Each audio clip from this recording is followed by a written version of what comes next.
Welcome, everyone. We are here again live with the MSPAA at the GTIA ChannelCon 2025, standing amongst the palm trees here in Nashville, Tennessee, in this lovely resort.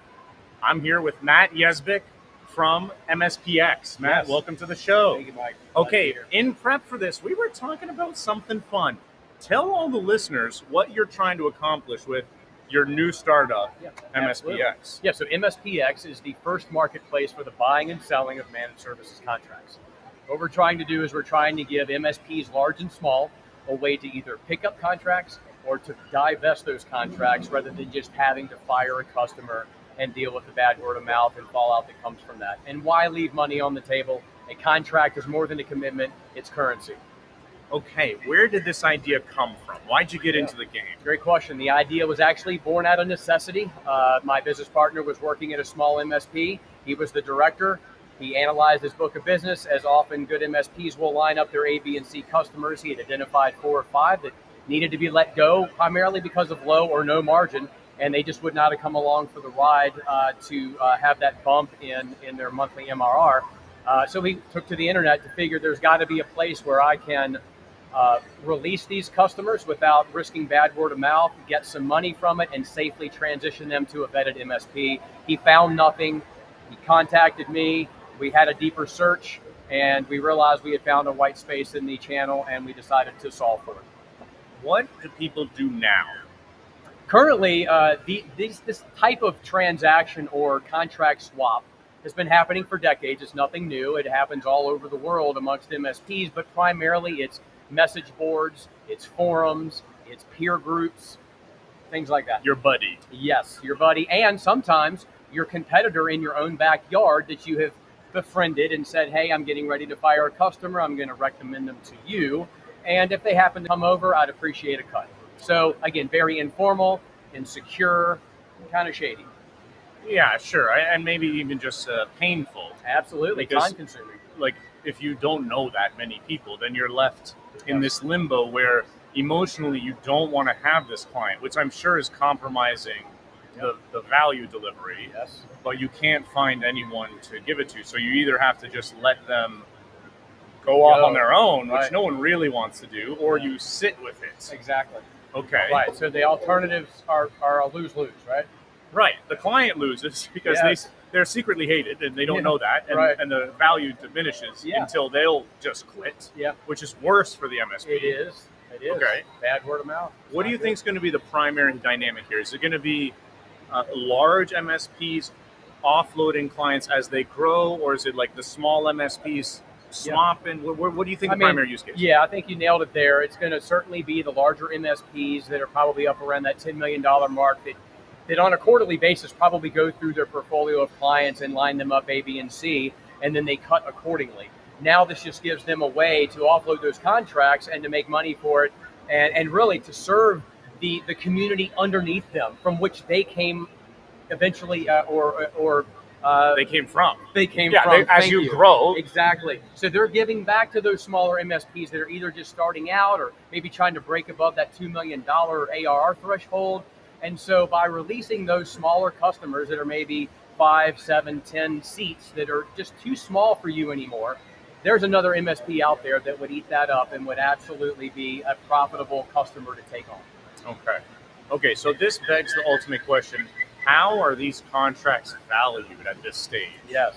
So on our landing page today, which just went live last week, we have a free valuation calculator that has been meticulously put together. It asks 11 very pointed questions to determine not only the valuation that you can expect to list that on the marketplace for, but it also assigns it a risk score. And in that report, you're going to see the valuation range. You're going to see why it was given that range, the risk score it was assigned, and how you might be able to improve on that contract for a higher valuation. Because again, contracts are more than just commitments, they are currency. So you want to know that when you're signing an MSA with your customer. You want to try to get that longer commitment. You want to try to have certain things that are in that MSA that make it more valuable for you, the MSP. And so using that contract calculation or valuation calculator, you'll know what to list it for on the marketplace within reason that you can actually attract a buyer. what's kind of the rule of thumb here that we're talking about? Because like let's say it's a 3-year contract. Right. Well, that might not happen because that would mean the contract's just signed. Let's say I'm thinking about lease busters. Like you leased a car. Right. This is the contract busters, lease busters for MSPs, right? So Right. you lease a car, you don't like a car, you bought a sedan, you want a van now, so you want to get out of the lease. Right. You have a contract with a client for 3 years, maybe there's 2 years left. Yeah, sure. Or even if it's yes, okay, so we'll go with that model. So then basically what you've got there is you're going to put your ARR in. You're going to put the ARR for that contract Right. into the valuation calculator. It's going to do simple math right away and just tell you, okay, well, your MRR times 12 is going to give you your ARR, so you know that's a starting point. Right. And then the other 11 questions are going to factor in if that MRR that or ARR that you're starting with is either going to go up or go down based on these very pointed questions. So typically, just to answer the question, if you're looking at typically your ARR at a minimum, and then there is going to be an X multiplier, which could be as high as 1.5, typically, of that contract. Say that again. So let's say that you have a 1-year contract. One-year contract, sell, and I want to buy it. Exactly. So let's say it's $1,000 a month. So that's a $12,000 ARR for that contract. Yes. Based on the answers you give the calculator, it's going to either value that at, under, or above that $12,000 range.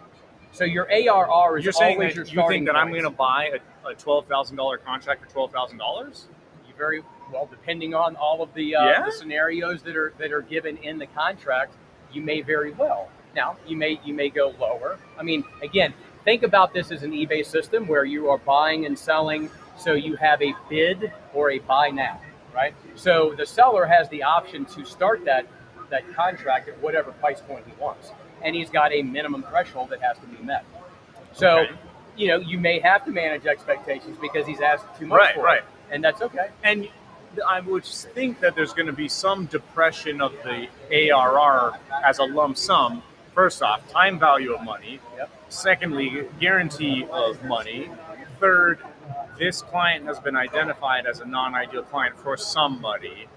Like, let's say it's not a behavioral thing. It's just it's a business growth. We want only 25 and above, and this is a 10-person client. Right. Okay, so let's say there's nothing wrong with the client. Yeah. You still think there's going to be around a 1-to-1? Like, if it's a 1-year contract, it's going to be 1-to-1 total? Well, again, the range is usually about a 20 to 30% spread. So it can certainly go under, but it can certainly go over. And we take in factors like, where's this customer located? Are they in a high metro area? Have they ever had any late payments? Yeah. Are they a promoter of you? Have they given you referrals? They're again, what's their vertical? Right, so all these things. What's the contract? Right. If there's an L clause in 3 months, this is not going to be a 1-to-1 thing. All these things calculate how you can determine good valuation, right? Yeah. So I would say start on the landing page with the valuation calculator. Who's making the calculations? This We did. Okay. Oh, absolutely. Yeah, I'm sure this is going to you'll trigger it as it goes. Absolutely. I'm sure it will get tweaked, but for Free right now, market capitalism. we like the output that it's giving, Sure. and we have shopped it around, and we have agreement that this is in a good threshold. Okay. And not only do you get the valuation, but you get an entire report of why that valuation was reached, why that risk score was reached, and what you might possibly be able to do to improve the valuation of that contract before you list it. Talk to us about the supply and demand dynamics and how you're managing that as the central body. Yeah, so we see that typically MSPs that are around the 2 million or under mark are more of our buyers. And we see that the MSPs that are longer established and are 10 million plus are generally going to be our sellers. We also see that there's a demand for M&A brokers to list on our marketplace because they will represent a seller and they find a buyer and that buyer loves that seller, but they don't want those 20 VoIP contracts. So now the M&A broker has to tell the seller they're either going to lose that revenue or they have to continue looking for another buyer. With this solution, they can now list those contracts on the marketplace, let that sale go through, and then when those VoIP contracts sell, the broker can cut the seller a check. So we're seeing we have the the possibility of bulk contracts through M&A brokers and larger, typically PE-backed or just well-growth MSPs that are looking to divest. Cool. Yeah. When did you start on this journey? So this journey started in late 22 when we found this out of need. We put our MVP product on the market in January of 24. We shut that down in February of 25, and we've been building the brand new, feature-rich, secure, and structured marketplace that will go live September 15th. Who brokers the transactions are secured through escrow, and then we use a transition dashboard that walks the buyer and seller through every step of the way. We provide messaging so that the customer is always confident in that transition and they don't churn on you. Of course, a customer always has the opinion and they always have a final word, so that is always a possibility, but that's why that money's in escrow, because should they churn through the transition, then the buyer or the seller, the buyer gets their money back. Yeah. Exciting, interesting. Okay. And you're not alone in this journey. Who's working on it with you? So my son, who is also my co-founder, is the one that brought the idea to me. So it's me and my son. It's a father-son business, and hopefully it will take root in the community, and it will really, the rising tide will rise all. Were you two working together before this, or is this your first? No, he was working in his own corporate MSP job. I was working in an enterprise-level corporate MSP job, and then he found this need, and I'm like, I think you've got something here. It's worth exploring. Okay, so you got two alpha dogs here, but a little bit power dichotomy because one's dad. How do you manage that? Well, through a lifelong relationship. Yeah. Right? And he's a big boy. He's 6'7", 240 pounds, but yes, right. So we should have got him on this video. I've been looking up to him since he was 14. Oh, wow. Yeah, I know. So to me, you're short. Nice. But anyway, yeah. But it's a great dynamic. We work well together. Yes, we have, friction moments, but we're family. Fantastic.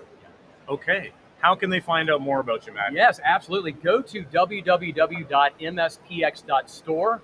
Check out the landing page, our intro videos, our resource center, our FAQ, and all importantly, that free contract valuation calculator.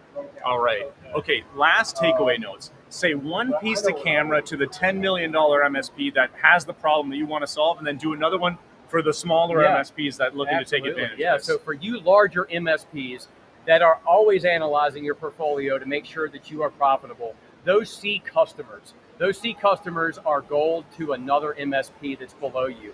And I would just encourage you to, instead of firing those customers or passing them along through some other back channel means, put them on the MSPX marketplace and allow those smaller MSPs to pick them up. To the smaller MSP, I understand that referrals are the lifeblood of your business and that sales may be hard to come by. But so I would encourage you to not only work on that sales component, but use MSPX as a secondary avenue for revenue. Look to pick up contracts in a vertical that you're good in a geographic area you may want to buy into, or just to simply grow your business. Fantastic. Matt, thank you for joining us here at the GTIA ChannelCon show in 2025. We're here in Nashville with the Managed Service Provider Association of America. Matt, thank you Mike. And your son and your wife that's here with you at the show. Good luck with the launch in September. Thank you. Thank you.